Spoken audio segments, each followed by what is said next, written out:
I'm super excited because today I'm going to be sowing some seeds. My fingers are itching to get sowing some seeds. I couldn't do any sowing last week because the allotment was covered in snow, the ground was frozen, even inside the greenhouse it was frozen, so it wasn't a good week to be sowing some seeds. But this week it's much milder and it's actually quite pleasant today. It's a nice sunny day, everything is all thawed out now. So time to get some seeds sown. So we're going to be sowing some seeds today in the greenhouse, and I'll give you a bit of information and some tips about growing these seeds as well. So hopefully I can help you guys out as well, and hopefully we can do some sowing together. And I'd just like to mention, guys, that I am in plant hardiness zone 8B in the northwest of England. So let's get into it, let's get sowing. Now, I've already sown some peppers, aubergines and some onions at home. They're under the grow lights, coming along pretty nicely. I am going to move my onions down to the allotment in around about a month or so. The peppers and the aubergines are just starting to poke up, and they're going to be under the grow lights for the next 2 or 3 months. They're probably going to come down to the allotment end of April, maybe into May, depending on what the weather conditions are like. What I've done with my onions is I've sown them in module trays, 2 or 3 seeds per module, and I'll thin them out in a few weeks' time.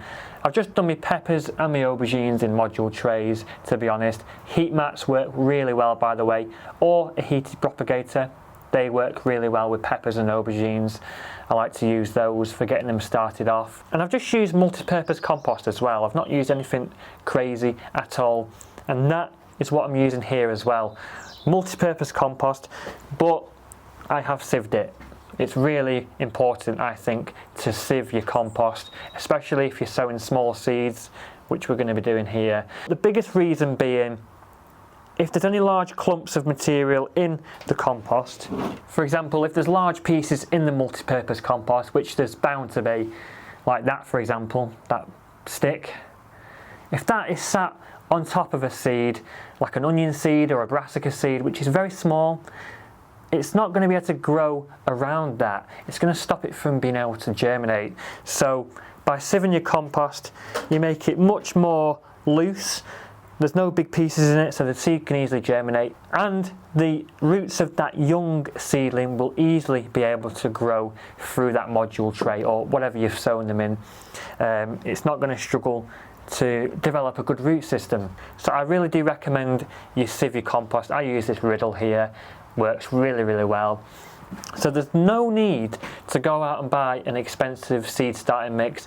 You can just get a cheap multi-purpose compost and sieve it yourself. So the first thing which I'm going to be sowing is lettuce. So I've got this lovely mixture of mixed lettuce there. Loads of different types in there. Butterhead, cos, iceberg, red leaf types. Lots of lovely leaves in there, and I'm going to be multi-sowing them in these trays. I'm just going to use my Sharpie pen just to dip a little hole in, probably about 1 centimetre deep. The biggest mistake a lot of people make when sowing seeds is either not sowing them deep enough or sowing them too deep. Now obviously if you sow them too deep, they're going to struggle to poke up through the soil, they're going to struggle to germinate. If you don't sow them deep enough, then if the soil on the top dries out, you can end up with no germination as well. So I think it's really important that they're sown at the right depth. With a seed such as lettuce, quite a small seed, they're best sown at around about 1 centimetre deep. So you don't want to absolutely bury those things, because you see, they're only very small seeds. Now with these, I'm literally just going to pop 2 or 3 per module, and then when they start germinating and grow through February and March, I will thin them out, or I'll prick them out into individual modules. So yep, I've just stuck a few seeds in there, and what I can do then is when they germinate, I'll thin them down, and then in March or April I will plant them outside into the raised beds, and they'll give us some lovely pickings through the spring. I'll be picking these hopefully over a 2 or 3 month period, hopefully. I'm going to provide some shade for them as well for when the weather gets hot, because lettuce can be very prone to bolting when it gets too warm. It does better in the cool season, in the spring. And what I'll be doing with these is I'll just continuously pick leaves from them. Hopefully these will give continuous pickings over 2 or 3 months. I'll be able to just come along and pick a couple of leaves as and when I need them. I'm literally just going to cover them like that. So about 1 centimetre deep. And then we're going to use our bottle with a clever little top on the top there, which is very good at watering small module trays like this. It's a good idea to use tap water, by the way, not water from your water butt, which contains all sorts of pathogens and bacteria. You don't want any damping off or anything like that. I'm just going to lightly spray the top of these like that. Like that. Now we've mentioned the sieving the compost to make sure we have a nice, fine, loose growing medium to start our seeds in, so we get some good germination. We've gone over not sowing the seed too deep. If you've got small seeds, about 1 centimetre is fine. Another mistake is either watering them too much or not enough. It's important to keep the soil nice and moist, but you don't want to absolutely drench it. You don't want there to be too much moisture in there, because that can make the seed rot. That can cause damping off, especially in a cool greenhouse like this during late winter. And quite often, if I have it, I don't have any at the moment, I like to use vermiculite, especially if I'm sowing things like onions. I'll sprinkle some vermiculite on top, and that can also help prevent damping off, because it's a sterile medium and it also holds in moisture as well, so them seeds can germinate much more successfully. So yeah, vermiculite is really, really good. You can actually use vermiculite instead of doing this. If you want to just fill your seed modules like that and put your seeds on, and then just sprinkle with 1 centimetre of vermiculite, that works really, really well. But yeah, you want to make sure that that growing medium stays nice and moist, because otherwise you're not going to end up with much success with germination. So soil moisture, super important when starting seeds. I've got my little yogurt pot label here, and I'm going to label it lettuce. And today is the 15th of January. So yeah, I like to put the date on it so I know when I've sown it. And there we go, that is our first greenhouse sowing of the year. Put those over there. We're going to sow a tray of beetroot. I like to start some beetroot off early in the growing season to give them a good head start, and then in March I will transplant them outside into my raised beds. I like to multi-sow them, and I'll tell you why in a moment.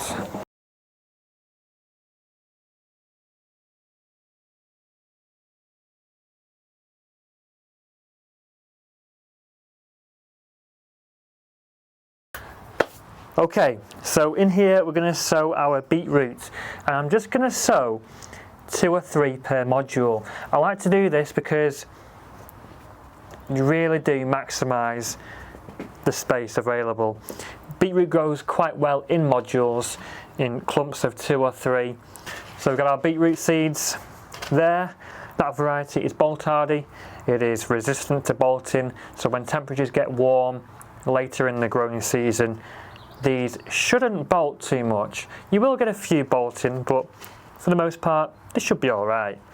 Now, the same way we did the lettuce, I'm just going to poke a hole like that. Now, beetroot seeds are a little bit bigger than your lettuce seeds, so I can afford to have them a little bit deeper, you know, maybe 1.5 to 2 centimetres deep. Yeah, they are slightly bigger, so yeah, we've got our holes there.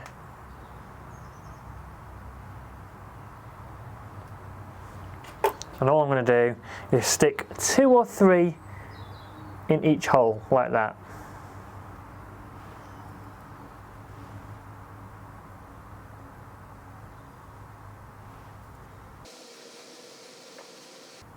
So these will germinate nice and slowly through late January and into February, and hopefully by March I'll have some nice little beetroot plants ready to be planted into the raised beds. I'll just pop the entire module out and stick them in my raised beds, and then as they start to grow nicely through the spring, I will pick the smaller ones. I'll pick like 1 or 2 from each clump and eat them, and then I will let the remaining one grow to a nice big size.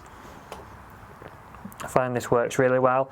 One thing you need to be careful with though, when sowing them in modules like this, is make sure that the modules don't dry out, because that can stress the young plants and it can cause them to bolt later on. I've found this out last couple of years. It's important to keep these well watered and don't leave them in the modules any longer than you need to. These should be going out around March time, no later than that. Beetroot, homegrown, fresh is just so much better than the stereotypical pickled stuff. The pickled stuff is just nowhere near as good as the stuff that you pick fresh and eat straight from the allotment. Now I've also got some rainbow beetroot which I'm going to sow, but I'm probably going to sow them a little bit later though. I'm going to make a couple of sowings of beetroot. I'm going to try and successionally sow them. I'll stick these ones out in March, and whilst I do that I'll be sowing some more as well. I might sow a couple of rows of beetroot alongside them, and then a month or so after that I might sow another couple of rows, so I get a continuous harvest through the growing season. I am still trying to get the hang of successionally sowing. It does require quite a bit of organisation. I do try and stagger my sowings a little bit to try and do that.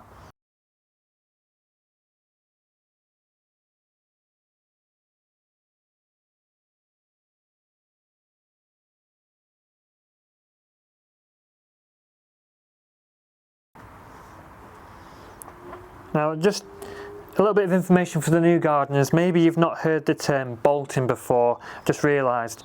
Bolting is basically when a plant goes to produce seed, and it usually happens when it's stressed, either not enough water, too much water, or when temperatures get too high, and that's particularly true with things such as lettuce and things such as leeks as well, and onions. They can be very prone to bolting as well, depending on the variety. Some varieties are bolt resistant, like bolt hardy, but when it does bolt and try and produce seed, the vegetable isn't going to grow any bigger, and in most cases the vegetable is then not palatable. You cannot really eat it. It's usually going to be quite woody and not very nice. Things such as radishes can go very peppery and tough. Carrots, beetroots, leeks, they aren't very nice when they bolt. So, and when onions bolt, they don't store very well either.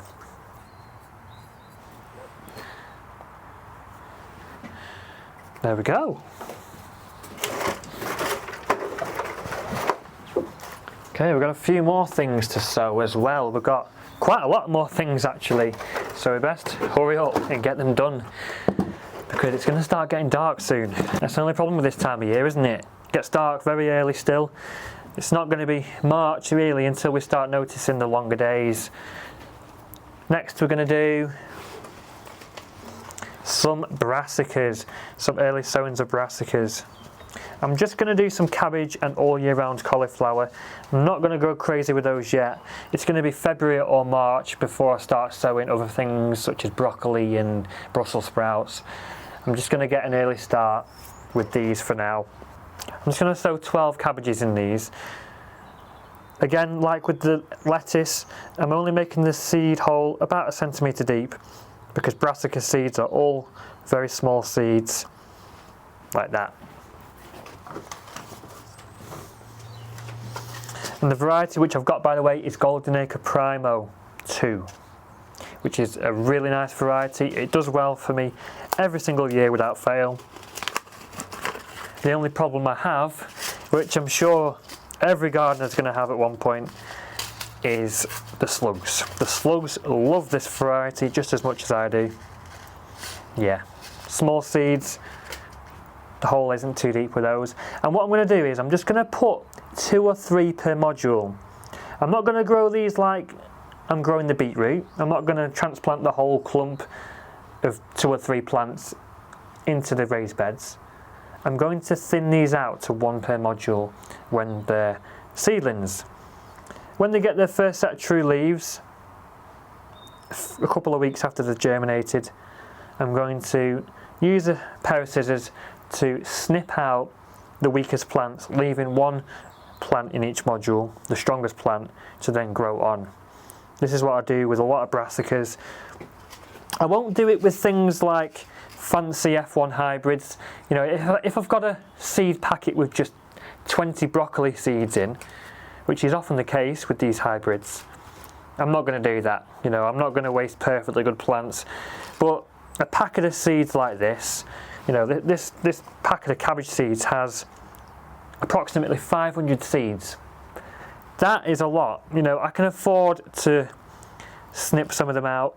Of course, if you don't want to do this, if you don't want to thin them out like this, you can plant 1 per module if you want, or you could take the module out and separate the plants and then pop them on if you want to.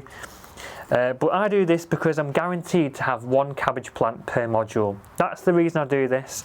It's just so I'm not wasting space and just being efficient. That's what I like to do with that. So these will germinate, and then after a couple of weeks when they start to get the true leaves, I'll thin them down to 1 healthy plant, and then a few weeks after that, maybe March, April time, I should have some nice little cabbage plants which I'll then pot on into 9cm pots like this. I'll use these, and then a few weeks after that we should have some lovely cabbage plants ready to be planted outside into our raised beds. Lovely stuff.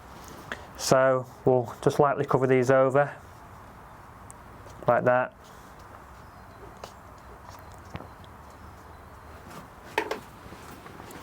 And then a white spray like that. These should stay pretty moist in the greenhouse in January because the sun isn't beaming down, you know, it's not scorching hot in here. I should be able to get away with leaving these unwatered for weeks. I shouldn't have to water them at all. It shouldn't be a problem. When we get to like March, April, I'm going to have to water them quite frequently. So what's this? Cabbage. There we go. Oh, there we go. Excellent. Do love my cabbages. We do eat quite a lot of it. We use it in Sunday roasts, we make coleslaw, we put it in salads. We do quite a lot of things with cabbage. Now we're also going to sow a few cauliflower as well. Now cauliflower, for me, it's a bit of a tricky one, to be honest. I don't have that much success with cauliflower. I'm only going to do a few of these. I'm just going to try a few this year. Why not? I've got a good feeling about this year. Hopefully we get some good weather. Last year was blimmin' terrible.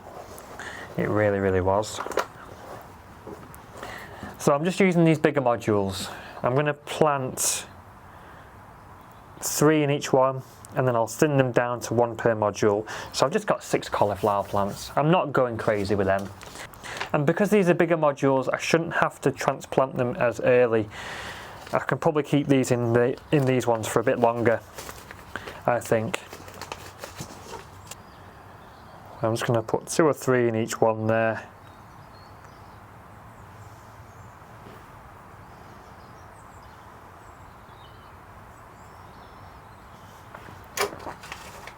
Now there's a few things which I missed out in the January sowing video the other week, which I'm going to go over in a moment.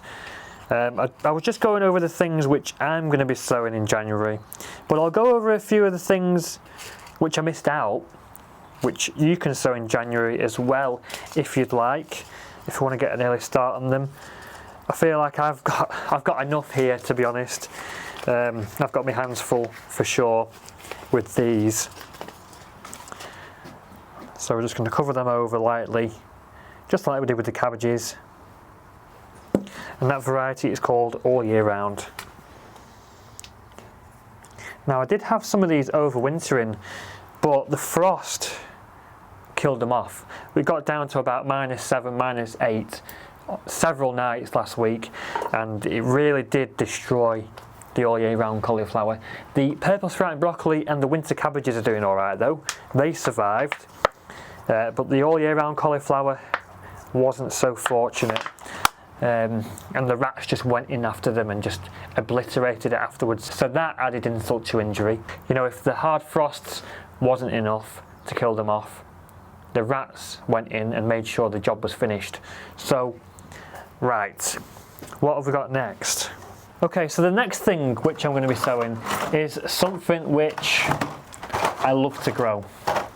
I absolutely must grow these every single year, and that is sweet peas. I do love me sweet peas.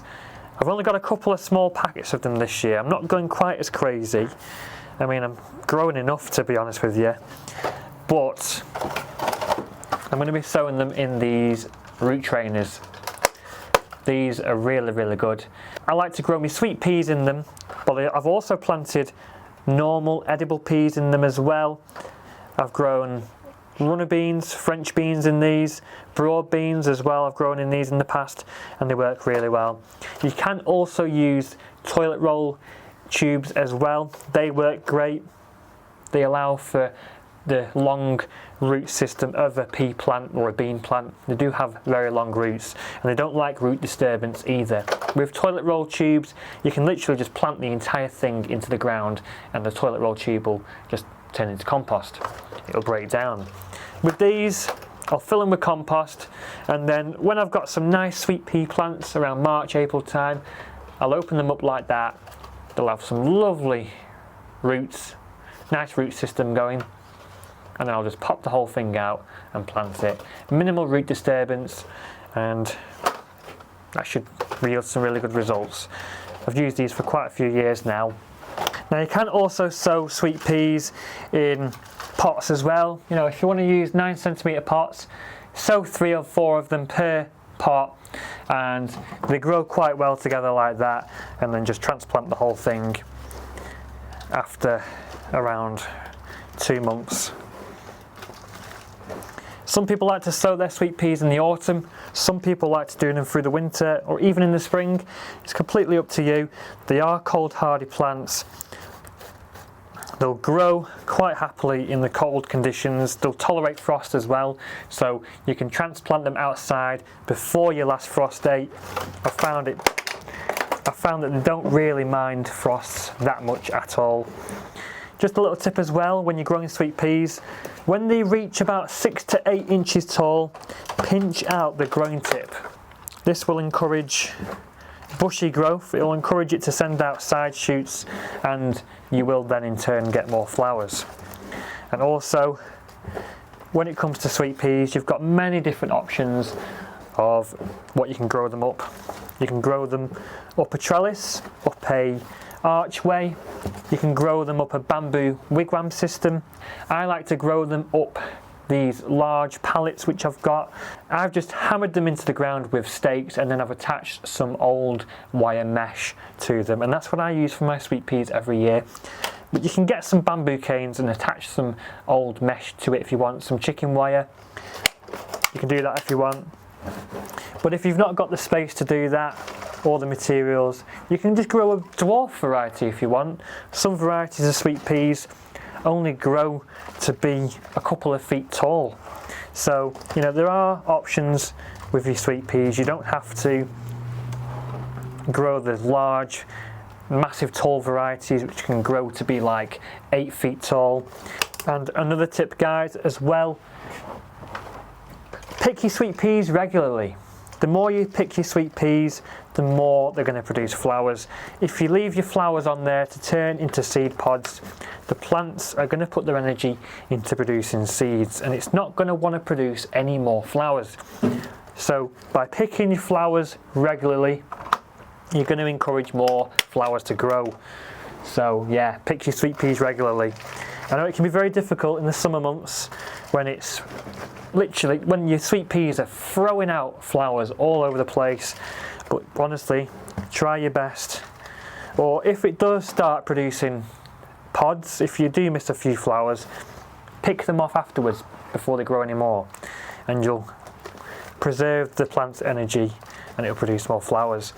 And also it's very important as well, if you've got the tall varieties, make sure that they don't start leaning over and going all over the place. Make sure they're tied to whatever support system you've got, because that will keep the stems nice and straight, and it will also help produce these nice long straight sweet pea bunches as well.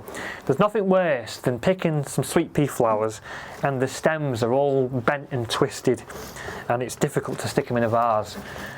So yeah, make sure you tie them up as well to whatever you're growing them up. It's gone very foggy outside. Wow, it's gone really foggy outside.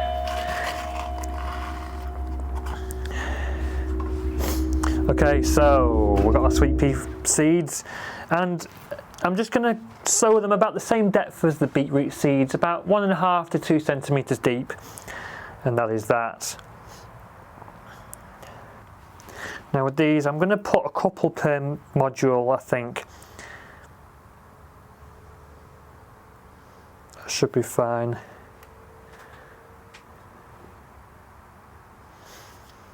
They grow quite well together in 2 per pot like that. As I said, if you're planting them in 9 centimetre pots, you can get away with sowing 3 or 4 sweet peas per pot, or even 5 in fact. You could probably get away with sowing 5 in them as well.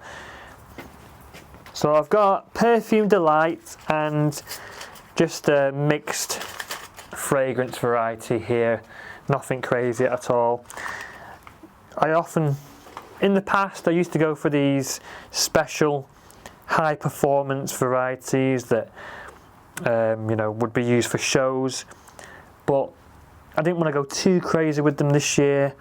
But I've still got to have them on the allotment. I do like growing them, and the fragrance that they give as well. When you're walking around the garden or around the allotment and you're picking some fresh veg to take home and you can smell the sweet peas, you can smell the fragrance coming off them, it just is absolutely brilliant. So that is why I must grow them every year.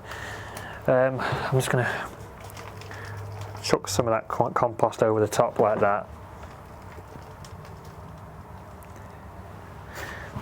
So yeah, about a couple of centimetres deep. I've not completely buried them, but they can be a bit deeper than the smaller seeds. There we go.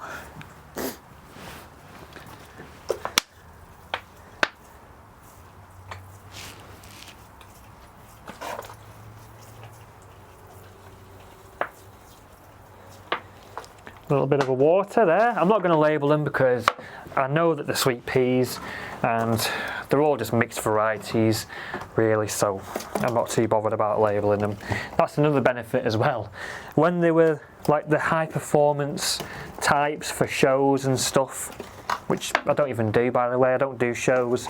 I might do in the future, but I had to label every single variety, like 10 different varieties. It was a bit of a pain. So there we go. There is a propagator lid, which I have. I'm not going to use that. I don't think there's any need to do that. You could do that if you want to, though, if you want to put a propagator lid over. Just make sure that you remove the propagator lid when they've started to germinate, because if you leave young seedlings in there with the propagator lid on, it's going to get humid and you're going to potentially cause things like damping off and mold growth as well. You don't want that. You only want that humidity inside that dome when the seeds need it. When the seeds need the humidity, when the compost needs to stay moist, And that is especially true for like your heated propagators. You'll leave the lid on and it'll provide a nice warm environment in there that's humid for seed germination. But once them seeds are germinated, take the lid off. You don't need it anymore. Okay, so that is the first seeds of the 2025 growing season sown in the greenhouse. These are all going to be cold hardy things. If we get some light frosts, it's going to be fine. Or even if we get some heavy frosts, they're going to be alright. Inside the greenhouse, I may cover them with fleece if we're due any hard frosts through the rest of the winter. But these should germinate nice and slowly over the next few weeks and grow happily into late winter and early spring. We've got some beetroot multi-sown here in this module tray. We've got our sweet peas and the root trainers. We've got some module trays here with cabbage, cauliflower and lettuce in as well, which should grow nicely in here. And at home we've got the peppers, we've got the aubergines and we've got the onions as well. Actually no, I tell a lie. I planted a couple of pots of leeks just as an experiment. I'm going to sow some earlier and see how they do, and also sow some a bit later as well and see the difference between the two, because I've had problems with leeks bolting lately, last couple of years. I'm not too sure why. I think maybe I'm starting them too early. Now I've not actually sown my spinach yet, and that is simply because I've already got a couple of buckets of spinach producing in the greenhouse and they're doing pretty well actually, so I'm going to delay sowing these maybe until February. I might sow a few in February, but I'm not going to sow any yet simply because I've got loads of it. And there are some things which I didn't even mention in the January sowing video simply because I'm not going to be sowing them yet. Some of them I'm not going to be growing this year, but others I'm not going to be sowing just yet. But if you've got the space or if you want an early start, you can sow them as well. And it's things like edible peas. You can get some edible peas sown now undercover for an early crop. You can get them sown in root trainers, toilet roll tubes, 9cm pots, even drain pipes if you want. Drain pipes are a good one, and that also reduces root disturbance when you transplant it as well. Sow them in a drain pipe, and then when it's ready to transplant them outside, just dig a shallow trench and then just slide the sweet peas out the drain pipe. I did this last year and it worked really well. The peas themselves didn't do very well because the rats ate them all. Yeah, the rats left a big pile of pea pods next to the plants as evidence, and I didn't really get many peas, which I was gutted about. And you can make some early sowings of carrots as well. If you want to sow them in buckets of sandy soil, you can do that. Early Nance is a good variety for early sowings. You can pick them through the spring months as baby carrots or leave them to grow a bit bigger and harvest them in the summer. January is also a good month for sowing broad beans as well. I don't grow broad beans because I found that we don't really like them. I prefer French beans and runner beans. We're not really a lover of broad beans, to be honest. And you can sow these direct outside as well. They'll grow quite happily in the cold temperatures in January too. You can sow them in root trainers like this or 9cm pots as well. Whatever you want, it's your choice. And the super fast growing crop you can sow this early is radish as well. Quite cold hardy. You can sow them in modules if you want and then transplant them outside later. Or if you want to sow them outside direct, like with quite a lot of these things to be honest, you can sow them outside direct. Just bear in mind that it's going to take longer because it's colder. You can actually sow them outside if you cover them in cloches, or if you provide like a little hoop system with a polytunnel cover, like a little mini polytunnel, you can do that. But putting a cloche over it is going to provide a little microclimate that's going to help that seed germinate much quicker.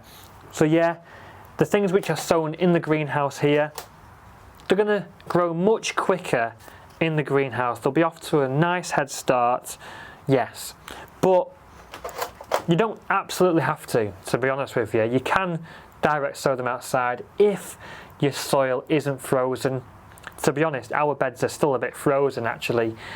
It has thawed out this week, but when I put my shovel into the raised beds, the ground is still frozen. So yeah, if it's not frozen, direct sow some of these things outside if you want, but bear in mind it's going to take longer and you may want to cover them with a cloche. So I hope I made this video as clear as possible. There was quite a lot of information in it, and I try and get everything out in the video if I can. I try and be as clear and precise as I possibly can. I'm not a video professional, but if you did enjoy this video, do hit that thumbs up button, because it helps a lot, helps me reach more people, helps me share my passion, and hopefully help and inspire more people as well. There's loads of things you can be sowing this early in January. You know, it's not a month that we often associate with sowing seeds, but you can get a head start on the growing season by sowing some things in January. And they're not going to grow if you don't sow them, are they? You know, they might not work, they might die, but at least you're giving it a shot. Do you think there's anything I've missed off this January sowing list? Do let me know in the comments below if there's anything else you think we can sow in January. I'm very keen to know. And do let me know what you guys are sowing in January as well. I'd love to know what you guys are up to. That's all for now, guys. Happy gardening, happy sowing. I'll see you in the next one.